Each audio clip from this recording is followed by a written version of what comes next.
Thank you for standing by, and welcome to the Polaris Infrastructure, Inc. First Quarter 2020 earnings call. At this time, all participants are in a listen-only mode. After the speaker's presentation, there will be a question and answer session. To ask a question during the session, you will need to press star 1 on your telephone. If you require any further assistance, please press star 0. I would now like to hand the conference over to Anton Jelic, CFO. Please go ahead, sir. Thanks, Cheryl. Good morning, everyone, and welcome to the 2020 Q1 earnings call for Polaris Infrastructure. In addition to the press release issued earlier today, you can find our financial statements, MD&A, and earnings press release on both SEDAR and shortly on our website at polarisinfrastructure.com. Unless noted otherwise, all dollar amounts referred to are denominated in US dollars. I'd also like to remind you all that comments made during this call may include forward-looking statements within the meaning of applicable Canadian securities legislation regarding the future performance of Polaris Infrastructure, Inc. and its subsidiaries. These statements are current expectations and, as such, are subject to a variety of risks and uncertainties that could cause actual results to differ materially from current expectations. These risks and uncertainties include the factors discussed in the company's annual information form for the year ended December 31st, 2019. I'm joined this morning, as always, by Marc Murnaghan, Chief Executive Officer of Polaris Infrastructure. As well, before I begin, I would just like to share Polaris's hope that all of you are managing through these unique circumstances and trust you and your families are staying well during these challenging times. At this point, I will walk through our 2020 Q1 financial highlights and then comment on our recently paid quarterly dividend, after which I will turn the call over to Marc for additional commentary. Power generation. Consolidated power generation for the 3 months ending March 31st, 2020 and 2019 were 182,408 megawatt hours and 147,602 megawatt hours respectively. These production figures are all net of plant downtime, both planned and unplanned. With respect to Nicaragua, we saw total megawatt hours of 135,344 in the first quarter of 2020 versus 138,823 in the same period in 2019, just slightly down. In Peru, total megawatt hours for the 3 months ending March 31st, 2020 were 47,064 versus 8,779 in the 3 months ending March 31st, 2019. Revenue. We reported revenue of $20.3 million for the 3 months ending March 31st, 2020, compared to $18.6 million in the same period last year. On a year-over-year consolidated basis, we realized $1.7 million additional revenue driven by an additional 17.5 megawatts net production in Peru, notwithstanding previously reported incident at the end of February at El Carmen that is being repaired, and that Marc will address further in his comments. Net earnings. We recognized earnings attributable to us of $4.4 million for the 3 months ending March 31st, 2020, compared to $3.4 million for the same period in 2019. The $1 million increase in earnings was driven primarily by the increase in revenue, coupled with the increase in other gains and losses recognized in the period, and partly offset by the addition in depreciation charges due to the Generación Andina facilities coming online. Adjusted EBITDA. On a quarter-over-quarter basis, adjusted EBITDA increased to $17 million from $15.7 million, principally as a result of the $1.7 million increase in revenue, partly offset by a $0.2 million increase in direct costs recognized during this period. Cash generation. Cash flow from operations during the 3 months ended March 31st increased by $0.8 million to $11.6 million from $10.8 million due to the increase in revenue, coupled with lower interest paid when compared to the same period in 2019, partly offset by increase in direct costs. And finally, dividend. I would just like to note that we intend on paying our 17th consecutive quarterly dividend on May 29th of 15 cents per share to shareholders of record on May 15th. This continues the board and management's commitment to regular positive distributions to shareholders of Polaris. With that, I will turn the call over to Marc, who will elaborate on current business matters as well as on our year-end or our quarterly results. Apologize. Thank you. Thanks, Anton. So I'm going to just make some comments here. So the first thing I would say in terms of the dividend, the payout ratio, in the quarter, we had sort of cash available for distribution of around $9.3 million on an actual basis, the way that we calculate it, but that doesn't include certain items that you would call it normally accrue for that would happen in other quarters. So I think that number is closer to 7.5 if you accrue for those items. So which means your payout ratio is sort of in the low to mid 30s, which I still think is quite conservative for the quarter. I would one thing that I did want to mention here, which is interesting, is we did have a small savings in the quarter on our interest cost of about $120,000 on a apples-to-apples comparison basis from Q4 to Q1. It's not huge, but it's a small benefit. And we'll see where this current quarter ends up, but the calculation is a March 15th to June 15th calculation as to when we put the pin in the interest rate for our senior debt at San Jacinto. This is what I'm talking about right now. But if it stayed where it is, the savings would actually start to be reasonable, between sort of $400,000 to $500,000 a quarter. Now that's not going to bump your EBITDA line, obviously, but it is a reasonable quarterly improvement in your cash flow, given the fact that LIBOR has come down pretty significantly since the end of the year. Major maintenance. So at San Jacinto, we had planned to do major maintenance in April of this year. Given COVID, that obviously couldn't happen.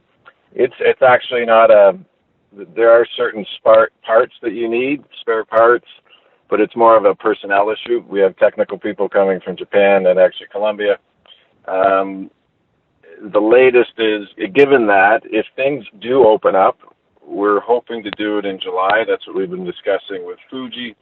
But I would put that at a coin toss because July does seem close. And so the other date that we're talking about is November. The reality is as soon as things truly open up and technicians can fly, we'll try to schedule it, but it's going to be hard to really give anybody, guidance on that at this point. All we can do is, I think once we have confirmed when it's going to be, we will in some form communicate that with the market, just because that does naturally have a negative impact on that quarter. So we'll try to make sure that the market knows when that's going to happen.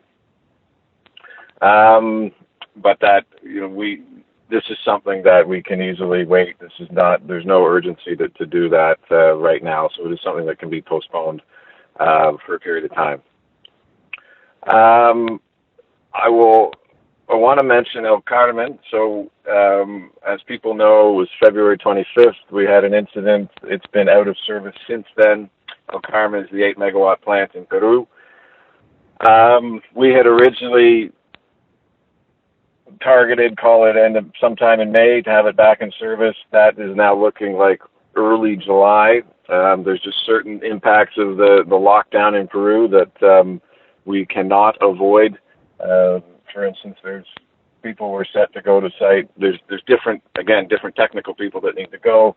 But now the rule is that they can go, but they need to be quarantined for a period of sort of 8 to 14 days. So there's just certain things we can't avoid. So that's looking more like early July now to be back in service. We did get the proposal from the insurance adjuster for an initial advance of $550,000, which is some combination of insurance for cost, the repairs, but also for lost revenue. So at least contractually, we are covered for both of those. It's looking okay on that front so far, and we'll hope to provide more updates on on how that ends up, not just getting in service, but obviously how the insurance comes in terms of that coverage, which is obviously very important. In terms of the Peru contribution, it was around $1.5 million in terms of EBITDA for the quarter. It would have been, call it, about, based on how El Carmen was producing up until that point, it probably would have been more like 1.75 for the quarter. And in terms of, it is early, given that it's only been a quarter, really. That Q1 normally would be a good quarter relative in terms of the rainy season versus the dry season. So typically, and now I'm talking calendar, so Q1 and Q4 would normally be the best quarters. Q2 less, and then Q3 is normally your low quarters. That's the dry season.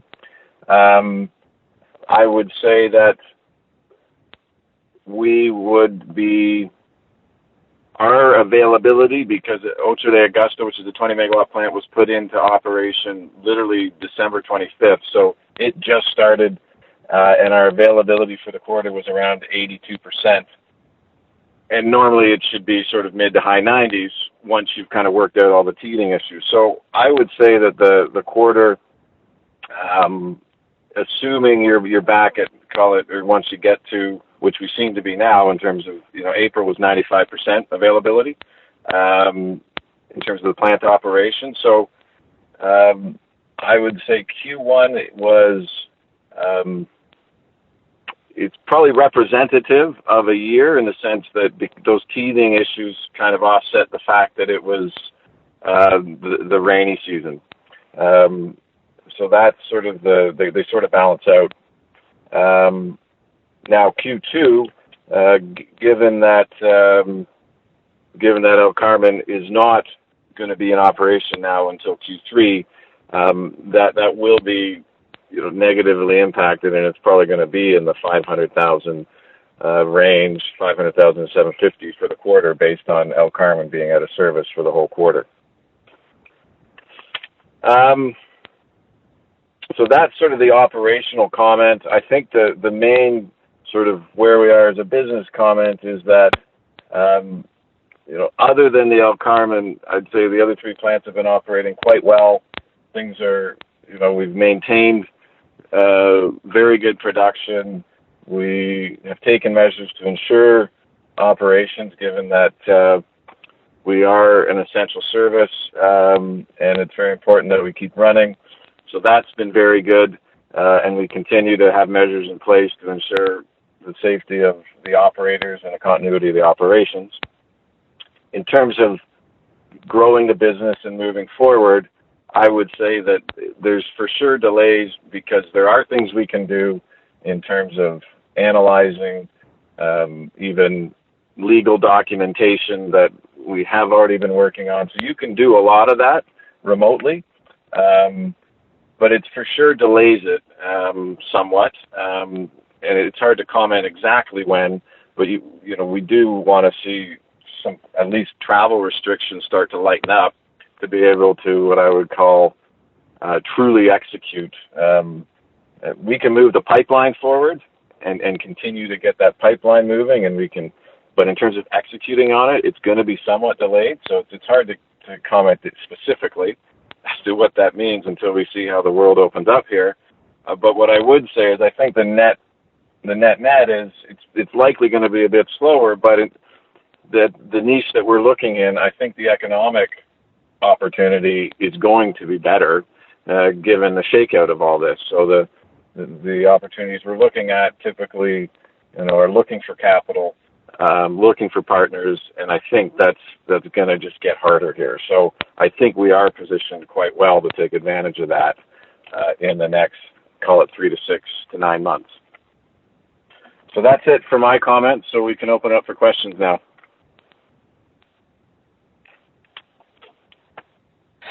Thank you. If you would like to ask a question, please press star 1 on your telephone handset.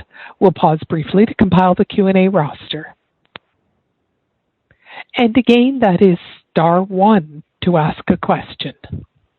Our first question comes from David Quezada from Raymond James. Please go ahead. Your line is open.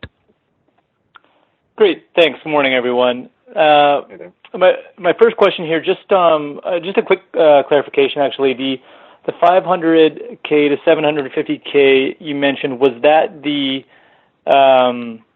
effect of El Carmen not running during the quarter? Yeah. For 2Q? Yeah. Okay. Yeah. So it was just to clarify that, was that in Q1 we had it for basically up until Feb 25th. Right. So it depends on what you're comparing it to, but so for Q1 we kind of lost about 250 to 275 in revenue, call it, already. Okay, got it. And then sticking with El Carmen, maybe just is there any more detail you can provide on where the repairs are? Like when you get the technicians back on site in July, is there a fair amount of wood still to chop there, or are you pretty close to being complete? No, because it happened sort of end of February, the first part was literally clean up, got done, and then because what happened is we had literally water and mud get into the turbine house, we had to open up the generator, the turbines, the electrical equipment, the monitoring equipment, etc., and basically dry it out. And then you clean it, and then you got to run tests, etc. So we've done everything up until we actually have done tests on the generators. They're fine. Same with the turbine. So everything on that part, like the cleanup, was probably the in terms of time, that's long, because it's just opening things up and making sure they dry out before you can start running diagnostics on it. So that part is basically all done. And now it's sort of what I would call there are some small civil works to repair the site, both on the hill, just some cleanup there, and actually replacing the valve that was ruptured. And we're actually just moving it like literally 1.5 meters. But that needs technical people. So that we don't see as really a lot of time, and so I don't think the risk to that is big in terms of it's not a lot of time to do that. We just got to get people there. Right. Okay. Great. That's helpful. And then maybe just at San Jacinto, since you're delaying the maintenance, is there? I know we've talked in the past about some of the lower CapEx items that you could do there. Is there any chance that you could bundle those, or are you still considering some of those items, or maybe putting those on hold, considering you can't even get people to the site just yet? Yeah, those are all. It's on hold for sure. So it's our actual. Actually, I didn't even look. I apologize for this number, but I don't know what our CapEx number was for Q1 at San Jacinto, but it would be very close to zero, like in the hundreds of thousands. So probably 250 to 300,000. And I think we'll keep it. There's not much else we can do. Okay, great. That's fair enough. And then just maybe one last one for me. If you do see that maintenance extend out to November, and I appreciate that you mentioned that it's something that can easily be deferred, will you see a little bit of an impact on capacity or the net generation that you expect there the longer it runs, or is it, any thoughts there? You mean in terms of before then, or during? I guess I mean as you lead up to it, would you expect the facility to not run as efficiently because you still need to do the maintenance? No. I think it's a good question, because what we did do is that there was one piece of maintenance that we do. Like there are certain things that you try to time it, right? So that aren't necessarily the turbine maintenance, but there's other maintenance that requires you to shut down parts or one of the turbines. And so one thing that it was cleaning out the condensing units on one of the two units. We did do that about 3 weeks ago, because that was the one component that we didn't want to wait, because that does affect our basically efficiency of converting steam to megawatts. And the concern was that could worsen. And so that was, call it a 24-hour shutdown of one of the turbines in Q2.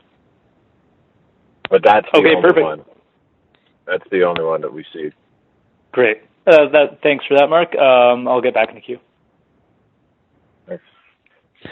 Thank you. Our next question comes from Mac Whale from Cormark. Your line is open.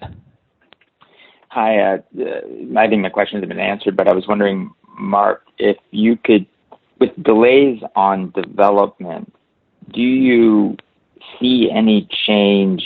Does it impact your development costs of those projects at all? Like, do you end up spending materially more because things are sort of 6 months delayed as you're doing that work? So you might be able to get the work done. You still see the opportunities, but the delay actually makes everything a little bit more expensive. Is that possible? I'd say absolutely possible. So, for instance, the key one we're looking at, we've been working with, call it the partner there, or let's just call it the partner, to do a full assessment of that, exactly that issue. I see one of the big risks being, because we're seeing it at El Carmen, there's two key things. You have local providers of both services and parts, but that's never 100% of one of these projects. So you need international providers of services or parts. And parts seem to be okay in terms of, cargoes moving, for sure. Maybe some slight delays, but we're not really seeing much there. It's really the people.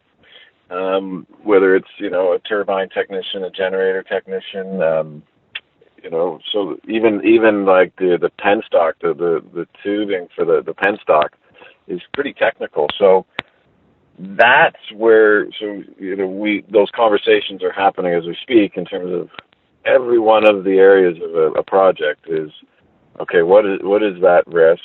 And is there anything we can do, or are you just subject to hoping that the restrictions don't, either stay or get, worse? So I would say that we are absolutely worried that there is cost overrun risk on these. It's hard to quantify how much. And I would say that we're going to do everything we can to kind of understand what the risks are. If we have to err on, let's say, waiting 3 months versus starting something, we're likely going to wait 3 months. I think the nice thing is we don't need to rush a project by 3 months and take the risk. So that's at least the thinking now is, there's stuff that we could probably technically start, in the next month, but I think we're just going to have to wait and see to make sure that when you mobilize, you feel very comfortable that you've really done the analysis, but that things are working. Right. Okay. Now, have you changed how perhaps you screen for projects? Like, let's suppose you're developing some projects, there's some delays, so you can kind of put it off to the side a little bit. Do you then say, well, let's build up a pipeline, let's advance things that are really early stage? Have you started getting to the point where you say, well, you know what, if we expect some delays, let's go and further up the pipeline and get some work done on that? Like, is that, I'm just wondering how you're managing that, because you don't want to get in a situation where you just push everything off. Perhaps there's a way of utilizing that kind of found time, if you will, on the stuff that's not immediate, but yet, you know what I mean? Yeah, I mean, and that's basically what we're living right now. And I would say it's easy. Right now, it's easy to fill up the top part of the funnel with opportunities. Right. And we are doing that. So you absolutely can, go through data rooms and even have technical people reviewing designs, and we can review numbers. So that is all happening. And even on the ones that are you're getting ready to spit out at the bottom of the funnel that you want to execute on, you might delay the real sort of full mobilization a little bit but you're spending this time sharpening your pencil on how you're going to execute it. So there are things that you can do. So, for instance, this one of these ones, it was okay. Well, let's take a look at the designs. Call it the small dollars with an engineering firm. We've made some tweaks, very minor in terms of dollars, but I think some very good improvements in the design. So you're doing that. The team in Nicaragua is looking at the social program in conjunction with the people on the ground there, and we've made edits to it, and we think we've improved it. So you are spending the time, I think, increasing your likelihood of execution at 100% once you mobilize. Mm-hmm. Okay. Yeah, I understand what you're saying. Okay. So in some respects, I mean, would you think that the net is a positive in the sense that, because I know it seems that there was a lot of things coming your way, and I could imagine when you were looking at them a year ago without having Al Carmen, like the two assets that you guys were responsible for bringing online, those weren't online yet, and you hadn't gone through a ramp up with your own built assets. I would imagine this actually, you were probably feeling more comfortable with the way you develop this next set of projects, given what you've been through and been forced to sort of slow down, if you will. Is that fair? Yeah, that's very fair. But we had in Peru, we did have a timeline, which was a bit of a gun to our head, right? Yeah. And so we were kind of launching and doing certain designs, a redesign on the fly. We're not going to do that this time. Yeah. Right. So there is. So I would say the net, it's both the execution, but I do see just, some of the opportunities we have been looking at. I really, that, let's just say that there is a bid-ask spread. I think that's going to close as well. So just there's the execution, but also I do see opportunities becoming better for us. Right. I would imagine that might take a couple of months for it to really happen, but I think it is going to happen. Yeah. I was going to just add that I would imagine your ability then to argue with someone you're buying a project off who's less sophisticated or experienced as you are, you can actually now go in and articulate why your offer is the way it is, because you know what those risks can be. Like, that you can't, there's certain things you just won't know how it'll turn out, but you certainly know it's something to be concerned about, whereas I think 2 years ago you didn't really have that ability. So I'm wondering how you're positioned. Yeah, like how you're positioned. You're seeing new opportunities, and you probably are feeling more confident in your ability to bring those, like to get the returns you're aiming. Because all of this is coming down to the fact that you see a return, and the risk is, are we missing something, and is our return actually a lot smaller? Yeah. So I think the ability to get the returns we want has gone up and is going up. And those are in the long run, those are the bigger positives, I think. Yeah. And the only negative is that, we might have to wait 3 months not to actually, for instance, highlight to the market what we're doing. But in terms of when you mobilize, it might take an extra 3 months than our original plan. But in the long run, I think the returns are going to be more achievable. Okay. And just lastly on San Jacinto, what's the latest thinking on decline rate there? Any changes at all, or does everything look like the oscillating, I imagine, is still a factor, even though it wasn't as bad this quarter? And just, I'm wondering if you see anything different there at all. No, not really. I mean, I think this Q1 was up, again, we did about 60 Q3, 60 Q4, 62 net. I think that was just because it was almost abnormally low cycling. That was really stable. I think that sort of 60 is probably the good number, at least for this year. That's what we're seeing. Very stable. Okay. It's Yeah, I think that's a reasonable number to look at, and it kind of ties in with the numerical model that was done, a year ago now. Okay. It's in agreement with that.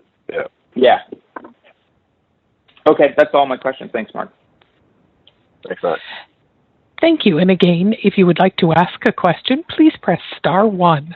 Our next question comes from Naji Boudian from Industrial Alliance. Please go ahead. Your line is open. Hi, good morning. Morning.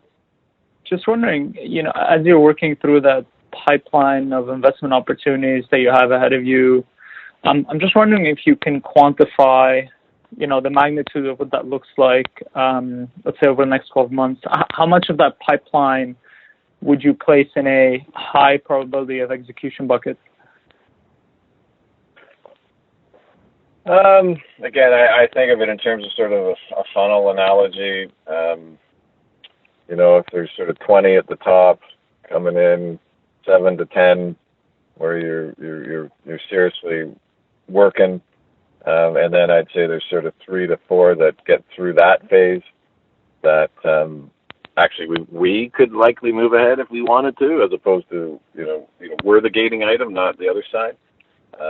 And that would all be in the next 12 months, I would say. And then there's likely one that's, at sort of execution phase right now.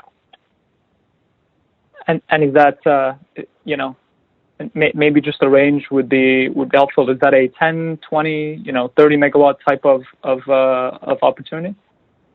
Yeah, given our balance, call it our free cash flow less our dividend, we do think that there are sort of other non-equity type, given our overall debt to EBITDA is quite low now for a company like this. We do think that there might be some other sort of financing available, but when you kind of put all that into the mix, you're looking at anywhere from 5 to 30 megawatt type projects typically. Yeah. Because that's sort of the equity requirement that gets spit out, right? Right. Okay. So similar type of projects that you would have been looking at before. Maybe just if we can get your latest thoughts on the Peru development prospects, maybe specifically Carpa, but happy to also hear about some of the other development assets that from the UEG acquisition. I know have you given some thought to maybe potentially monetizing some of these assets if you're not expecting to develop them anytime soon, or would you prefer to hold on to them for now and maybe slowly work your way through that portfolio over time? Yeah, I mean, there's not a big cost to holding on to them. So we're more in the let's hold on to them mode. And when the market is there for more auctions, I think it's quite easy for us to be bidding in. What you want to do is get them to PPA, and then if you're going to monetize, that's a better time to do it than now, I think. The one specific one would be Carpa. The issue with that one is that the time has just kind of passed on its PPA. So we're in the process of trying to get our bond back, which is $4.75 million. So we are specifically trying to monetize that one. The issue is just the dynamic we see is that those are more greenfield projects, whereas we're seeing later stage opportunities in that funnel I was talking about, which are more sort of either operational or brownfield, where capital has been spent, that are further along than our greenfield pipeline. So we would prefer to put capital there that's outside our pipeline, but we think it's just a better risk reward. And then, in maybe 2, 3, 4 years, we'll be able to either develop or monetize our own pipeline that we have. But that's, I'd say, a little bit on the back burner right now. Okay, that's helpful. I know it's probably not a major focus today, but just thinking about maybe any refinancing opportunities in the portfolio going forward. Yeah, it's at the front of our mind. It's just, and there's things were progressing, I'd say, nicely up until March, and then it's just that has to be revisited as soon as we can. But we do need this to clear up, and then we think we're going to have in Nicaragua a pretty interesting package for that, and that's what we're working towards. But I think that's a Q4 type thing now, because it's going to take some time, not just to kind of get in front of people, but for that market to be opening up again to look at those types of deals. Right. Okay. So still on the table, just a little bit delayed there. It's not really. Sorry, go ahead. Yeah, no, it's absolutely there in terms of discussions with, call it, internally within Nicaragua, and also with, call it, a few financial advisors. But I think that's a end of year type thing. And then it would be quite big. If we do that, that would be have a big impact for us. But it's just, I can't promise sort of how soon that we can really get going on that. Yeah, no, that's helpful. Maybe just a last question on the dividend. I guess now that Peru projects are done, notwithstanding what's going on at El Carmen, has your process or approach to the dividend policy or the payout changed at all? No, I think don't forget one thing with the Peru contracts that is unique to Peru is that they have a May 1 to April 30th sort of year for their power sector. Anything before May 1, basically, from your COD to then, so in your first year, you're earning the full PPA price, but you're only getting paid spot, which is much lower than the PPA price right now. So until basically, and we won't really even get paid the May until, call it, first week of July sort of thing. So our actual cash flow situation, and we earn all that back, by the way. We're earning it, and then you get paid sort of in the following 12 months. But it's really not going to be until Q3 that our cash flow position will change. And then I'd say, that would be when we're really going to be assessing that, as opposed to obviously Q1, but even Q2. We'll assess it. I think the interesting dynamic, though, is I believe that the pipeline of opportunities is going to get better in the next 3 to 6 months. And so that will be the counter. So we're going to have more free cash flow, but the counter is we likely have more opportunities as well. So that'll be the tension. Right. Okay. That's great. Thank you very much. Thank you. And our next question comes from Alan Azanson from Greenfire. Your line is open. Yeah. Good morning, Marc and team, and congratulations on an excellent quarter. Just a couple of questions. First, any plans to drill any wells over the next 12 months in Nicaragua?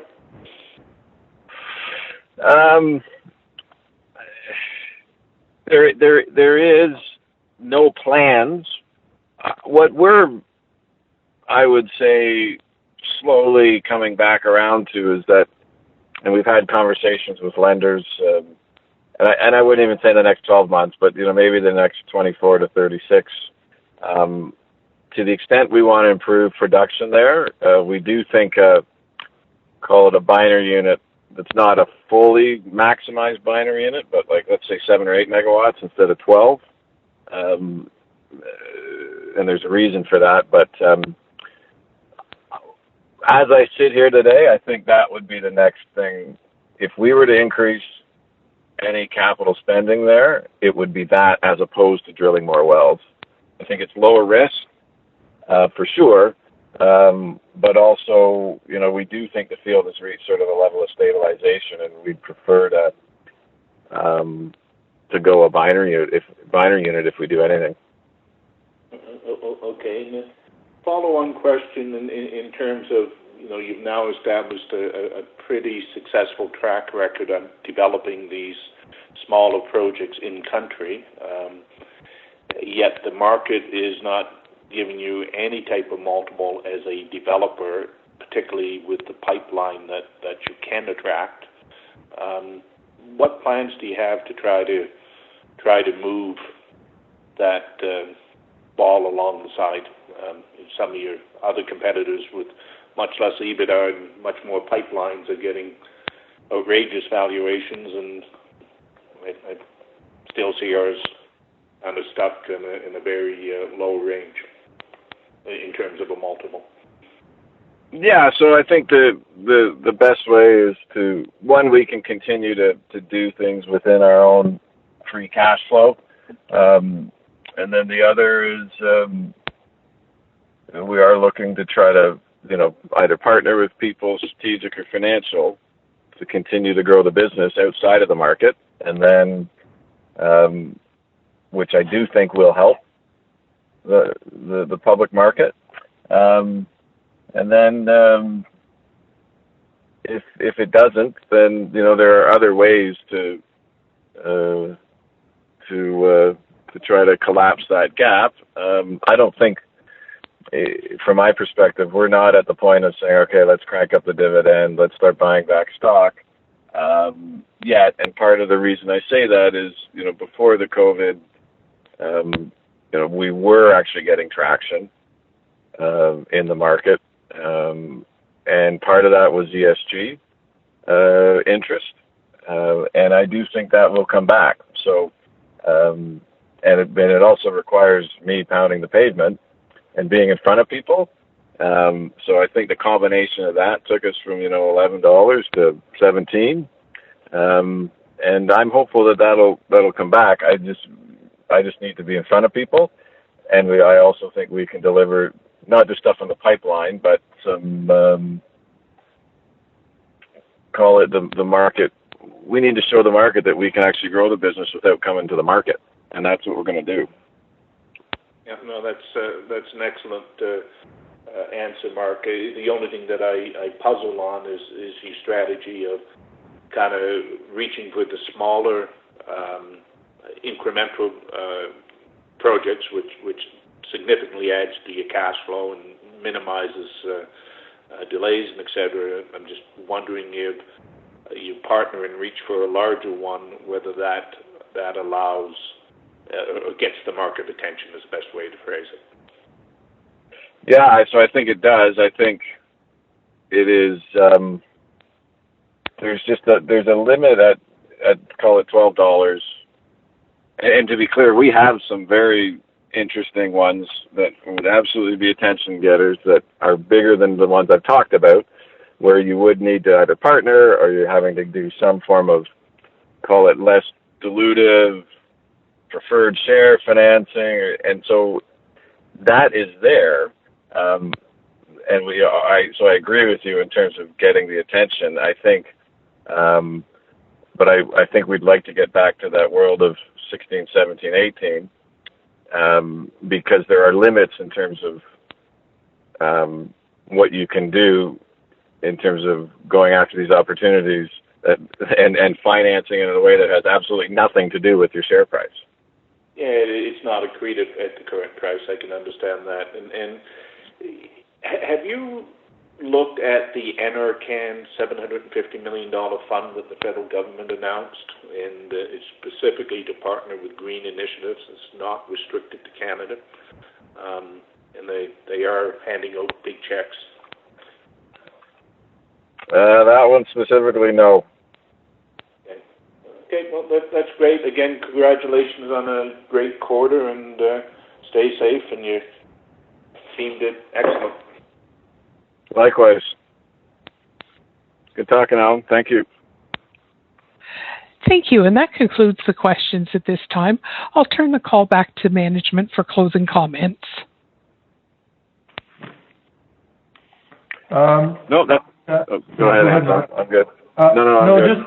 Yep. Thanks, everyone, for joining today. Stay safe, stay well, and hopefully the world will return to normal sooner than later. Thank you. Thank you for joining us today. This does conclude our call, and you may now disconnect.